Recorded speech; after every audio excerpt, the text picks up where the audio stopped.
Bismillahirrahmanirrahim. Welcome students to another video lecture. Today we will discuss the topic cloning which is present in your first year chapter number 1. तो chapter number 1 में आज आप लोगों का जो topic है वो है क्लोनिंग के हवाले से। तो क्लोनिंग क्या है? क्लोनिंग जो है इट इज़ अ प्रोसीजर ठीक है of achieving eugenic AIIMS. Eugenic AIIMS का मुराद यहाँ पे ये है कि इस्लाही मकासद के लिए यानी इंसानियत की खिदमत के लिए इस फिनोमेना को अडॉप्ट किया जाता है क्लोनिंग को। तो इसलिए ये क्लोनिंग है यूजेनिक एम्स के लिए। लेकिन इसकी जो प्रॉपर डेफिनेशन है वो क्या है वो हम लोग देख लेते हैं। तो हम भी हेडिंग बना लेते हैं डेफिनेशन की। आप भी पेपर में डेफिनेशन बना दीजिएगा, इसकी हेडिंग बन जाएगी। तो इसमें आ जाएगा अ सेल और एन इंडिविजुअल यानी एक सेल या कोई एक इंडिविजुअल, कोई इंसान, कोई जानवर, कोई प्लांट। ठीक है, इंसान को तो खैर एग्जाम्प्ट कर देंगे, मैं आखिर में जाके बताऊंगा क्यों। ठीक है, तो एन ए सेल और इंडिविजुअल एंड इट्स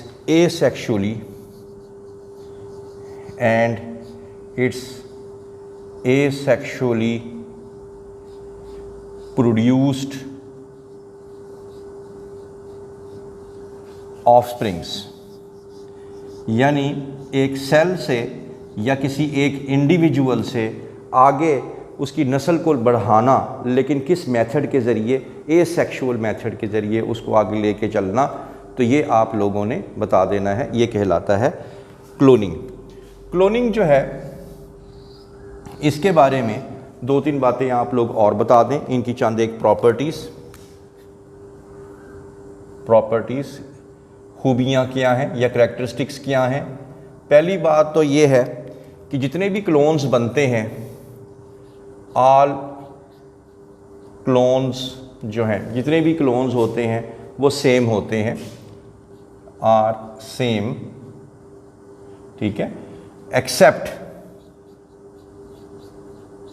म्यूटेशंस। अगर कोई डीएनए में तब्दीली ना आए, म्यूटेशंस ना आए, तो अगर वरना क्या होंगे, तमाम के तमाम जो क्लोन्स होंगे वो जेनेटिकली क्या होंगे, वो सेम होंगे, उनमें कोई फ़र्क नहीं होगा।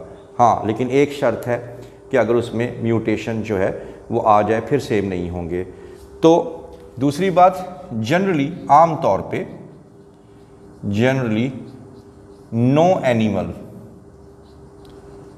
ठीक है, ज़्यादातर जो जानवर हैं, जहाँ पे एनिमल्स की बात है, वो सेक्सुअल रिप्रोडक्शन करते हैं। तो लिहाजा generally no animal produced bye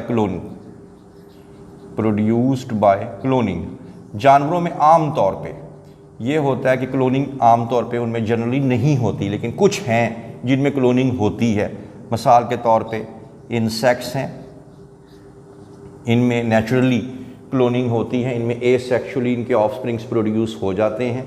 इसी तरह मोस्ट प्लांट्स हैं, तो उनके अंदर भी क्लोनिंग हो जाती है। तो ये आप लोगों ने बता देना है। फिर क्लोनिंग जो है ये ओरिजिनेट कैसे हुई, तो ये डिस्कवर कैसे हुई, तो इसके बारे में आप लोग बता दें कि सबसे पहले 1997 में स्कॉटलैंड में एक शीप को क्लोन किया गया और उसका नाम रखा गया डॉली शीप। तो फिर इस तरह पहली दफ़ा ये बात सामने आई कि जानवरों को हम लोग एसेक्सुअली भी प्रोड्यूस कर सकते हैं। और आपने नहीं भूलना कि शीप एक वर्टिब्रेट है, रीढ़ की हड्डी रखने वाला जानवर है। और ये बहुत बड़ी बात थी उस ज़माने में कि एक रीढ़ की हड्डी रखने वाले जानवर को एसेक्सुअली आपने जो है वो रिप्रोड्यूस किया। तो ये आप लोगों ने बता देना है। फिर जब ये इनको कामयाबी साइंसदानों को मिल गई, बाद में फिर डिफरेंट दुनिया के हिस्सों के अंदर बहुत सी चीज़ों को जो है क्लोन करना शुरू कर दिया गया, जिसमें अदर जानवरों के अंदर माइस भी आ गए, दूसरे जानवरों में काउस भी आ गई। मतलब शुरुआत यहाँ से हुई थी, तो बाद में फिर ये बहुत से जानवर जो हैं वो क्लोन्स होना शुरू हो गए। अब क्लोनिंग के तरीक़ेकार क्या हैं, तो हम यहाँ पे हेडिंग बना लेते हैं कि वेज ऑफ क्लोनिंग। तो क्लोनिंग के प्रोसीजर्स क्या हैं? तो क्लोनिंग के प्रोसीजर्स आपके जो कोर्स में दिए गए हैं वो 2 दिए गए हैं। तो सबसे पहला जो है वो ये है, उसकी हेडिंग बना लेते हैं replacement of the nucleus. Replacement of the nucleus, replacement of nucleus. तो रिप्लेसमेंट ऑफ न्यूक्लियस में हम लोग क्या करते हैं? रिप्लेसमेंट ऑफ न्यूक्लियस में हम कुछ यूँ करते हैं कि सपोज़ हम क्या करते हैं, एक फर्टिलाइज्ड एग ले लेते हैं। फर्टिलाइज्ड हम लोग एग ले लेते हैं, जिसकी डायग्राम मैंने यहाँ बना दी। This is the fertilized egg. और आप लोगों को मालूम है कि फर्टिलाइज्ड एग कैसे बनता है? फर्टिलाइज्ड एग बनता है स्पर्म प्लस एग से मिलके, जिसको आप लोग जाइगोट भी कहते हैं। अब ये फर्टिलाइज्ड एग है, और फर्टिलाइज्ड एग ज़ाहिरी बात है कितने एन होगा? 2n होगा। ये आप लोगों ने इसकी मदर में से इसको रिट्रीव कर लिया। अब जिस जानवर को आप चाहते हैं क्लोन करना, उस जानवर का कोई भी आप सेल ले सकते हैं, उसका कोई भी सोमैटिक सेल ले सकते हैं। सोमैटिक सेल, सोमैटिक सेल का मतलब ये है कि बॉडी का कोई भी सेल ले सकते हैं, जर्म सेल यानी स्पर्म और एग के अलावा, ठीक है।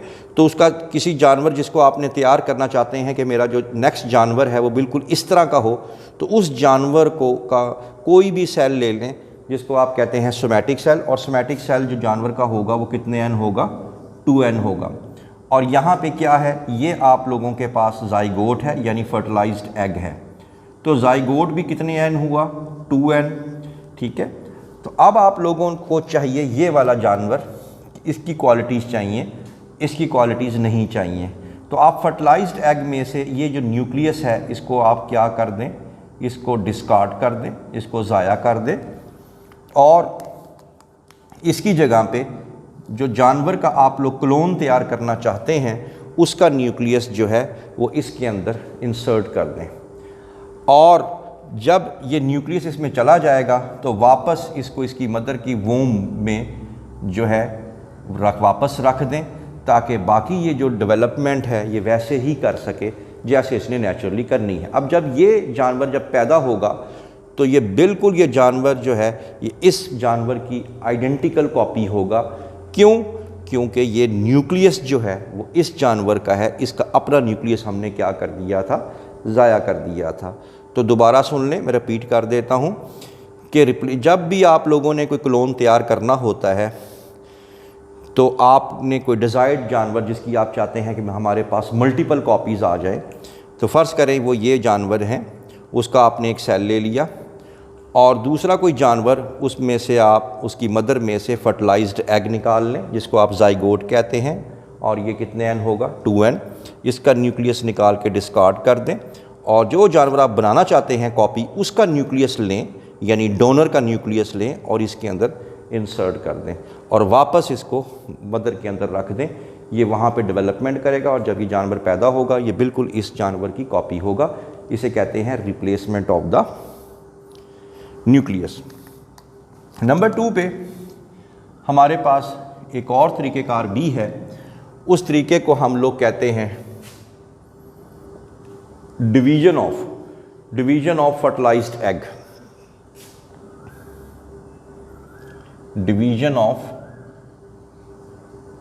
ऑफ फर्टिलाइज्ड एग, यानी इससे मुराद यहाँ पे ये होगी, वो मैं भी आपको बता देता हूँ।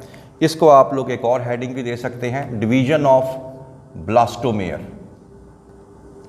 डिवीज़न ऑफ ब्लास्टोमेयर, ये 2 हेडिंग इसकी बन सकती हैं, इनमें से कोई भी हेडिंग बना लें। अब होता क्या है, ये क्लोन कैसे बनेगा? देखें, याद रखें कि जितने भी जो जानवर हैं वो एनिमल्स जो हैं वो बनते हैं एग से मिलके और स्पर्म से मिलके। ये आ गया जी स्पर्म। अब एग और स्पर्म जो हैं दोनों कितने एन हैं, 1n, स्पर्म भी कितने एन है, 1n। दोनों मिलने के बाद क्या बना देते हैं, जाइगोट। अब ये आ जाएगा जाइगोट। अब जाइगोट कितने एन हुआ, 2n, जाइगोट हुआ 2n। अब याद रखें जब जाइगोट बन जाता है तो आगे इसमें सेल डिवीजन स्टार्ट हो जाती है, मतलब जो जाइगोट है वो 1 से कितने में चले जाते हैं, 2 में, 2 से कितने में चले जाएंगे, 4 में, और 4 से कितने में चले जाएंगे, 8 में। इसी तरह ग्रोथ शुरू हो जाती है। अब जाइगोट से बनने वाले हर सेल को, उनको हम लोग क्या कहते हैं, ब्लास्टोमेयर बोलते हैं। ठीक है, तो अब यानी ये भी ब्लास्टोमेयर है क्योंकि ये जाइगोट से बने हैं, ये भी क्या हैं, ब्लास्टोमेयर्स हैं। अब अगर आप लोग डेलिब्रेटली यानी जानबूझ के इन सब के सब सेल्स को with the help of a fine needle, इनको अगर आप सेपरेट कर दें, चारों सेल्स को आपने क्या कर दिया, सेपरेट कर दिया। सेपरेट करने से क्या होगा कि ये सेल अलग से डिवाइड होना शुरू हो जाएंगे, ये सेल अलग से डिवाइड होना शुरू हो जाएंगे, ये सेल अलग से डिवाइड, और ये सेल अलग से डिवाइड, यानी हर एक अपना अपना घर बना के डिवाइड होना शुरू हो जाएगा। तो बजाय एक जानवर पैदा होने के इस कंडीशन में कितने जानवर पैदा होंगे, 4 जानवर पैदा होंगे। अगर हम इनको अलग ना करते तो इन्होंने क्या करना था, ये 4 थे इकट्ठे थे, फिर इन्होंने 8 में चले जाना था, इकट्ठे रहना था, 8 से क्या बन जाना था, 16 यानी 16, इकट्ठे रहना था। जब तक ये इकट्ठे रहेंगे एक ही जानवर बनेगा। लेकिन जब आप इनको अलग करते जाएंगे तो जितने सेल्स आप ब्लास्टोमेयर्स में से अलग करेंगे, हर एक सेल एक नया जानवर बन जाएगा, और इस तरह बजाय एक जानवर के आपको मल्टीपल जानवर जो हैं वो मिल जाएंगे, और सारे के सारे जितने भी ऑफस्प्रिंग्स प्रोड्यूस होंगे वो सारे के सारे एक ही उनका जेनेटिक मेकअप होगा, वो बिल्कुल क्या होंगे, आइडेंटिकल होंगे। ठीक है, तो इसी वजह से इसको हम लोग कहते हैं डिवीजन ऑफ ब्लास्टोमेयर। तो ये आप लोगों ने बता देना है, और ये भी आपने बता देना है कि आम तौर पे इंसानों के अंदर ये जो आइडेंटिकल ट्विंस पैदा होते हैं, आइडेंटिकल ट्विंस जुड़वां बच्चे जो पैदा होते हैं, ठीक है, आइडेंटिकल ट्विंस जिनके सेक्सेस जो हैं वो सेम होते हैं और उनका जेनेटिक मेकअप भी सेम होता है, वो इसी तरीके से ही पैदा होते। होता क्या है कि एग और स्पर्म मिलता है, जाइगोट बनता है। जब वो 2 स्टेज में जाते हैं उस टाइम हो सकता है कि ये दोनों सेल्स बजाय इकट्ठे रहने के वो दोनों अलहदा हो जाएं, तो ये अलहदा डिवाइड करेगा और ये अलहदा डिवाइड करेगा, और इस तरह एक के बजाय 2 जो हैं वो ऑफस्प्रिंग्स प्रोड्यूस हो जाएंगे। तो ये आप लोगों ने इसके अंदर बता देना है। उसके बाद अगर हम थोड़ा सा और कंटिन्यू करें तो हम लोग इसकी थोड़ी सी सिग्निफिकेंस बता सकते हैं क्लोनिंग की, कि इसका फ़ायदा हमें क्या है, इसकी सिग्निफिकेंस क्या है। इसकी जो सिग्निफिकेंस है, इसकी अहमियत जो है वो ये है, पहली बात तो ये है कि हम अपनी मर्ज़ी से वी कैन अचीव या we can obtain desired traits. हम अपनी मर्ज़ी से जानवर और प्लांट्स जो हैं वो प्रोड्यूस कर सकते हैं। एक जानवर है, एक काऊ है, वो दूध ज़्यादा देती है, वो गोश्त ज़्यादा देती है, तो उसी तरह की मल्टीपल कॉपीज़ हम अपनी मर्ज़ी से जो हैं बना सकते हैं। और इसी वजह से हम बहुत सी वैल्यूएबल